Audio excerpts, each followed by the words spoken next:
Non, parce que vous avez écrit un livre, pourquoi vos enfants devraient vite quitter les réseaux sociaux. Vous êtes carrément pour que aucun des collégiens n'ait accès à Snapchat, Instagram, etc. Alors écoutez, moi j'ai écrit ce livre parce que j'interviens devant des parents, mais j'interviens aussi devant des collégiens, devant des enfants du primaire, devant des lycéens. Je vois les conséquences effectivement des réseaux sociaux sur leur attention, sur leur comportement entre eux, sur le partage d'images pornographiques, de nudes, etc. Donc oui, je pense que on a une génération là qui est un peu perdue. On a perdu une génération. Il faut pas rater la suivante.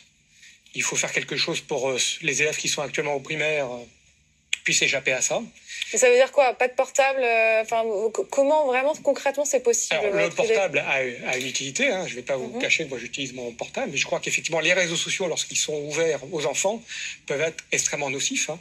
On a vu d'ailleurs, pas plus tard que la semaine dernière, le responsable de la santé publique aux États-Unis le rappeler et l'affirmer publiquement à dire que les réseaux sociaux sont nocifs pour les enfants. Justement, alors on voit à quel point c'est difficile de traquer ces profils. Mais il y a un manque de coopération des réseaux sociaux. Vous allez aller à la brigade de protection des mineurs à côté du tribunal à Paris, ils vont vous expliquer que lorsqu'ils font des réquisitions auprès des réseaux sociaux, il y a un manque de coopération des réseaux sociaux. Instagram, Snapchat, etc. Et faire pression sur les réseaux sociaux, je voudrais insister. Mais bien sûr, mais ça va.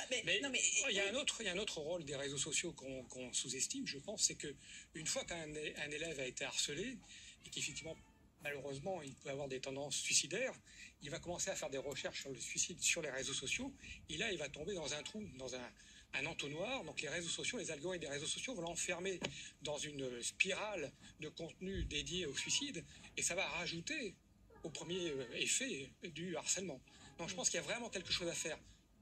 Moi, je vois que les problèmes de harcèlement, ça touche tous les milieux, toutes les écoles, privées, publiques, milieux défavorisés, favorisés, etc. Le seul point commun, ce sont les réseaux sociaux. Oui, mais on voit à quel point c'est